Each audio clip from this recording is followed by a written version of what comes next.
So do me a favor, take a moment, and I just want you guys to kind of go back, back through your life and figure out a time when you literally were up all night and you were so excited. Like there was something that was like burning inside you and you're like, I'm going to do this thing. And it led you and it pushed you and you were pulled by vision and you weren't pushed by fear. There was something really there to the point where you haven't gotten it yet and you literally are up and you shed tears because you want it that badly. There's like this inner desire. And I want you guys to turn to the person next to you real quickly and tell them what that is. If it's there now or if it was there in the past, like turn to somebody and just tell them what that piece of what your heart was. Share that real quick.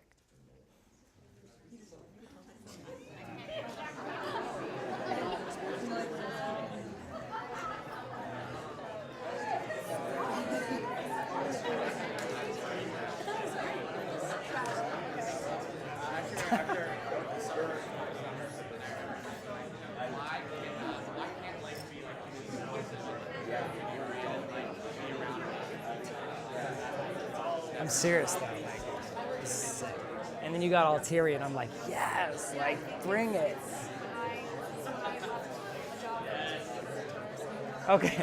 Okay. So I think, everybody good? So take a moment and really embrace what just happened in the room. So you were all quiet, everybody's there, they're staring at a person in front, they're like, oh, what is he gonna talk about? But then instantly when you actually went into who you are and what you are about, did you see how you connected?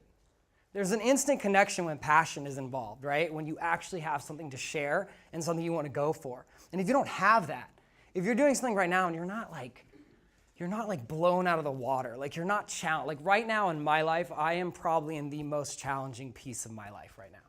This journey that I'm on, it is not sunshine and rainbows. It is exciting, but there's moments of extreme breakdown where I'm like, oh my God, how am I gonna do this? And then the world provides. It's one of the most beautiful experiences I've ever been on, but it's one of the hardest experiences I've been on. And I have great people around me. But I wanna start from kind of the beginning for me. I, at 3 years old-ish, maybe my parents were in the audience, maybe younger, I didn't sleep. I was like up till 3. I was like the devil child. I was just excited to be in life. Like I'm running around with a diaper, without a diaper, like pumped up. I needed to like experience everything. I'd go to bed at 3, wake up at 5, go back to bed for a second, wake back up. And it's funny when I look back on that because I don't really remember it, but there was something I needed. Like I needed to experience everything. And for me, I can go back to like Christmas. And I don't know, maybe you don't celebrate Christmas, maybe you're on the other side and you're like Judaism or whatever it is, but you know what I'm talking about. When I was like a child and I knew what I wanted, I was like, oh my gosh, I want like this new pair, like these skates, like I want them more than anything. I couldn't sleep. I was like, when's Santa coming, right? I was like, when's this happening? I want to wake up right away. And when you'd wake up, it was so powerful when you got what you wanted.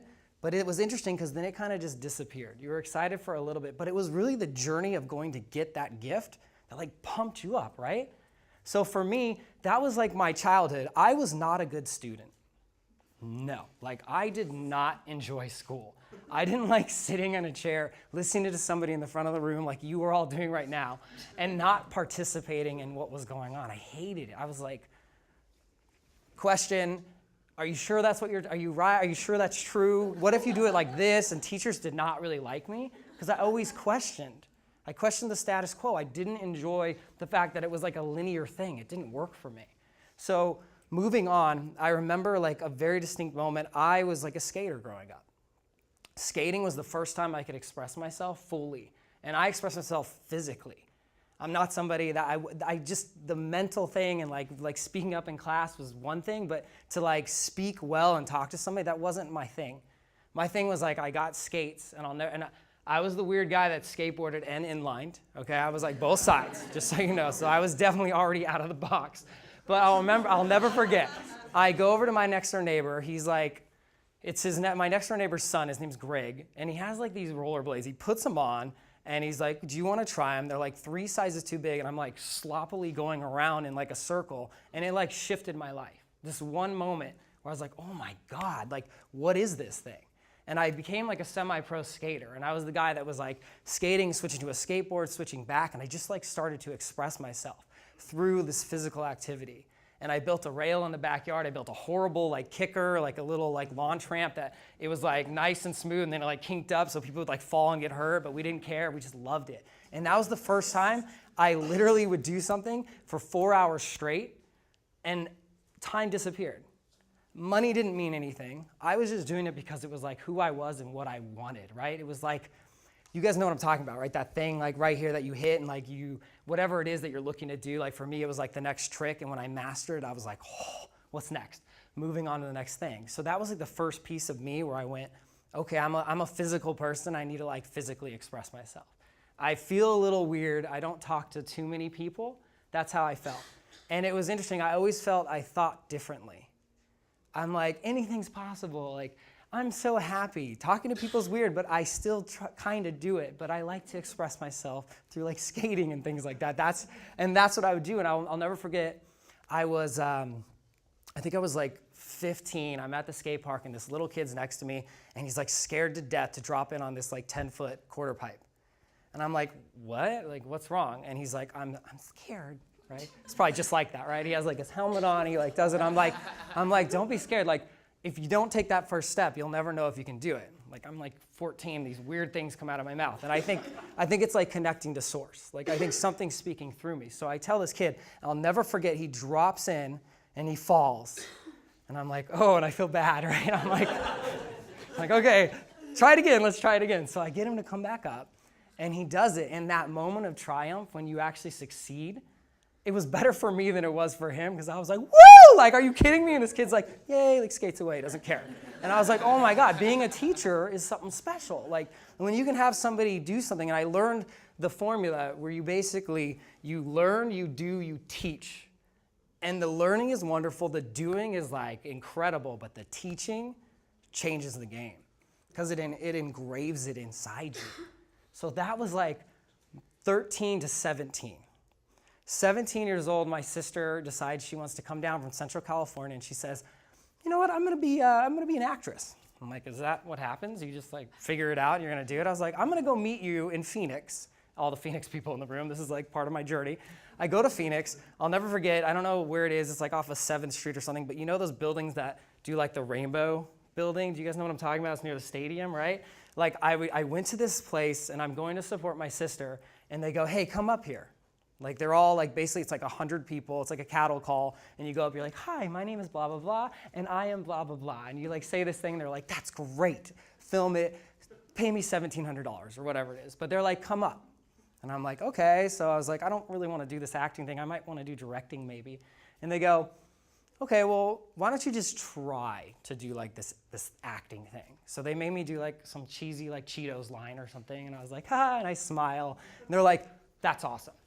You need to come and do like some classes with us and we'll see what happens. So all of a sudden I'm like introduced to the entertainment world at 16 years old, and I'm like, I kind of like this. Maybe I should do this. Maybe I should become an actor. So 17 years old, I'm like gonna get my first headshots. And if anybody's ever dealt with that in your entire life, it's like one of the most exciting things in the world because you literally are like, I'm a star already. That's how you feel. It's completely a lie. You're like, wow, and you look at them and you're like, I don't look like they do. It's weird because my photographer wasn't like $10,000, but that's besides the point. I'll do that. I'll like trail off. So what ends up happening, this is where my life took a weird pivot. I'm dating a girl named Jessica. Heidi, you actually remind me of her with your energy and who you are because she was like a raver, not to say you are, and a DJ. Yeah, all right, cool. So you get me. So look at Heidi, you get it, okay? So what ends up happening, it was really, I know we're funny, but this is actually where it gets kind of like, I'm going and I'm like, gonna go meet her, and I'm like, I need some gum because we're probably gonna make out and like this, something will happen. So it's part of the story. So what ends up happening for me is I go to, you know how a spot is engraved in your mind forever because of an experience you had there? This is one of those experiences that were horrible. And here's what happens. I'm driving up in my Honda. It's like 1990 Honda that I souped up. It's like jet black because that's what you did in Tucson. Because I couldn't afford the cars my friends could afford, right? So I run into the Texaco. I buy this gum, and it's slow motion now. I turn around, And I'm walking out, and this kid comes up to me and goes, hey, are you Jonathon Conrad? I'm like, who the heck are you? Yeah. I'm all bubbly Jonathan like always. I'm like, yeah, that's me. He's like, oh, cool. So you're the guy that likes to steal girlfriends. I'm like, what? I was like, first of all, and I'm like thinking back, I'm like, do I? Like, did that happen? I don't know. And I'm like, I don't know what you're talking about. He's like, do you remember this guy named Billy? And I won't say his last name. So this guy, Billy, do you remember him? And I was like, yeah, what about him? Whatever. And he goes, well, his girlfriend, you dated her at the same time he dated her. And so he's a little upset about this. Long story short, 16 guys come around me.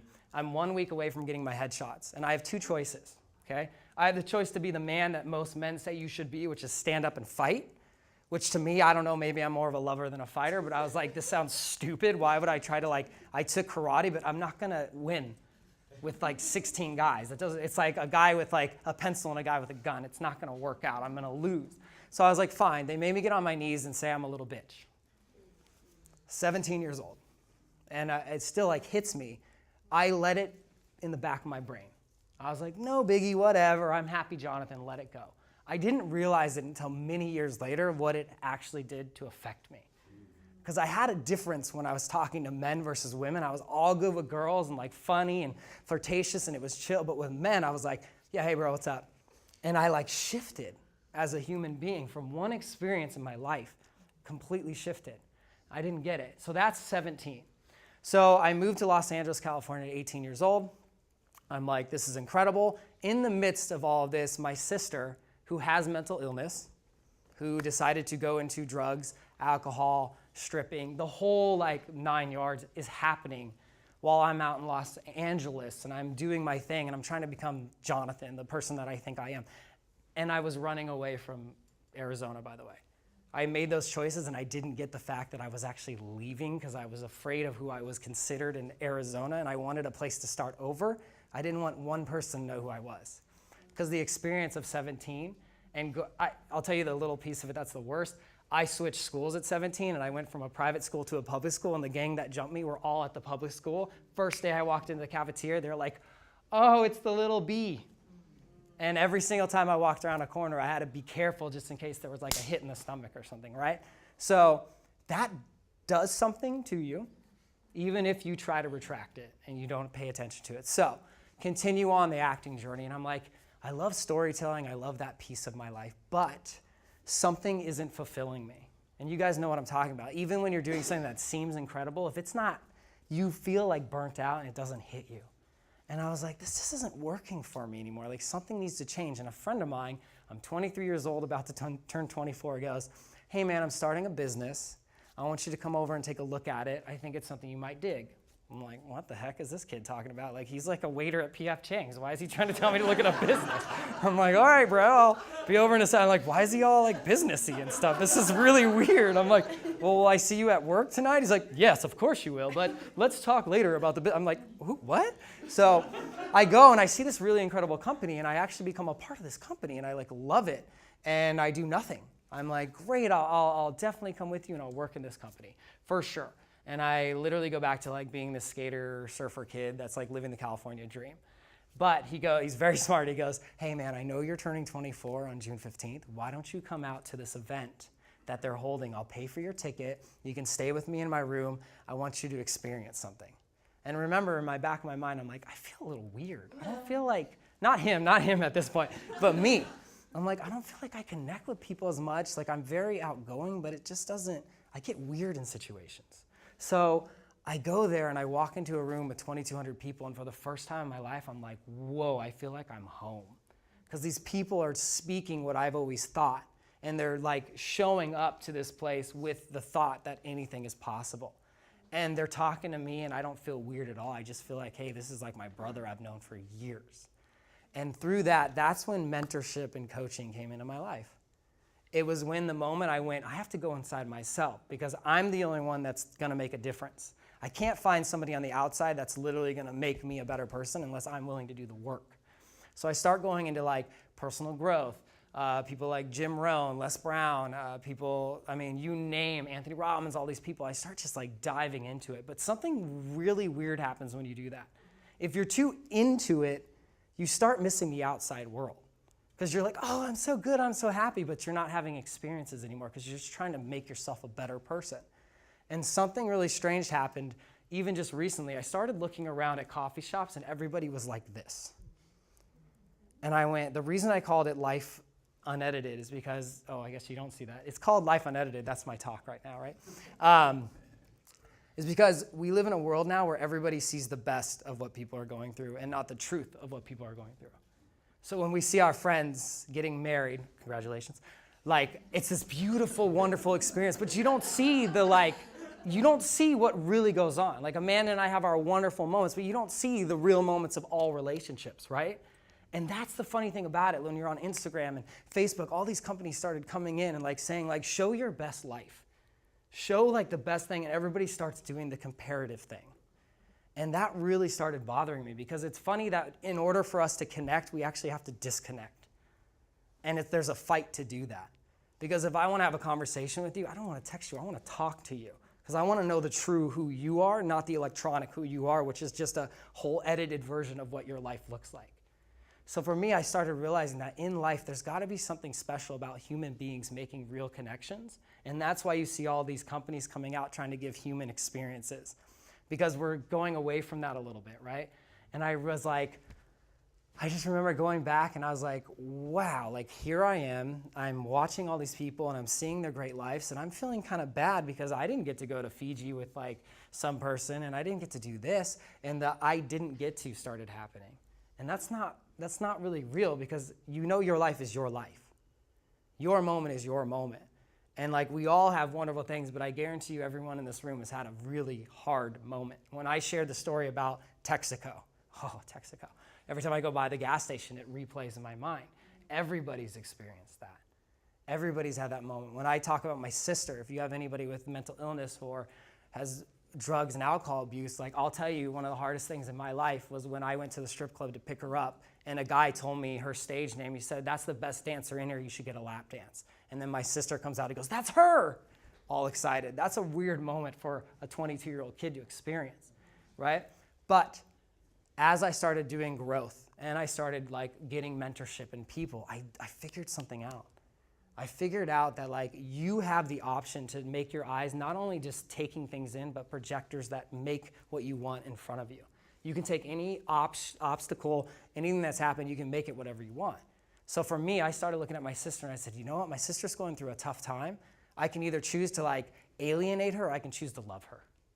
What is it that I want to do? And that's what I started doing for myself too, because here's the deal. I wasn't doing what I loved up until I was 31 years old, which is what I am right now, okay? So had a journey, right? So 31 years old, I finally went, man, I should probably take that step, that real step to manhood, that real step to building something, because if I want the life that I've always dreamed of, I need to actually stop dreaming and start doing. And the whole thing shifted for me. And I've worked harder in the last only 4 months now. I thought it was like 14 months. I was all proud. No, Amanda constantly tells me, it's been like 3 months maybe, okay? Because I'm like, okay, but it's my 3 months, right? Because you're surrounded by people who work extremely hard, which everybody knows. Everybody in this group is like hard workers. They want something. And they're the ones that were like the A-type personalities. And for me, I was like a B almost A, right? I was like almost there. I was like, I'm going to work hard. And then, you know what, I'm bored. I'm going to go to something else. You know, like, oh, this is so exciting. I started a production company when I was like 28, and I was like, yeah, made a music video, made a few things, and I was like, no, I don't think I want to do that anymore. Like all this hard work for nothing. So here I am now, and it's probably one of the hardest times I've ever been in. I mean, crying from happiness and being extremely scared. Like having the support of people who love me, being like, you can do this, just go. And that's when it like clicked. All the personal growth, all the mentorship, all it's going to tell you is the same exact thing. Doesn't mean don't do it. It means do it, but it also means actually do what you need to do to get what you want to get. And that means hard work. And that word was those two words were like hard and work scared me as an individual.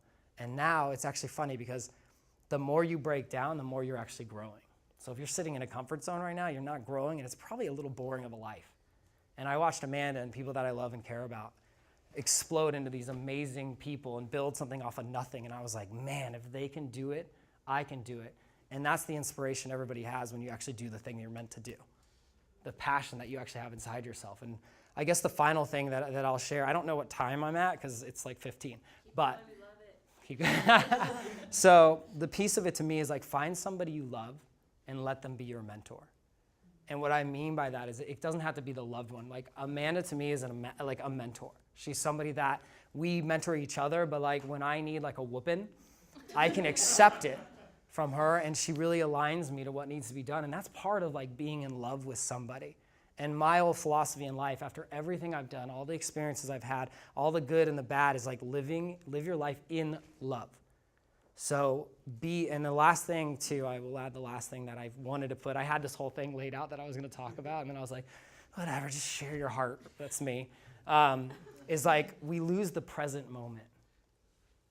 Like we lose that because we're so focused on what do we need from there? Is my business big enough? Am I meeting enough people? Do I have like a beautiful person? Am I going to get married? Should I get pregnant now or later? I don't think that, but other people do. Like there's that present moment that we lose where we no longer are where we are. Could you guys imagine if I was up here thinking about things that had nothing to do with my present moment right now? You guys would be like, this guy's crazy. But that's what we do every single day when you're standing in line. Today, I went home and I was like freaking out about talking because I haven't talked in front of a group in 2.5 years. And I had to literally sit down, and my dog gave me a present moment where he bumped into my head and licked my face. And I was like, I love you, Chaz, because he woke me up to like, what are you doing? Play with me.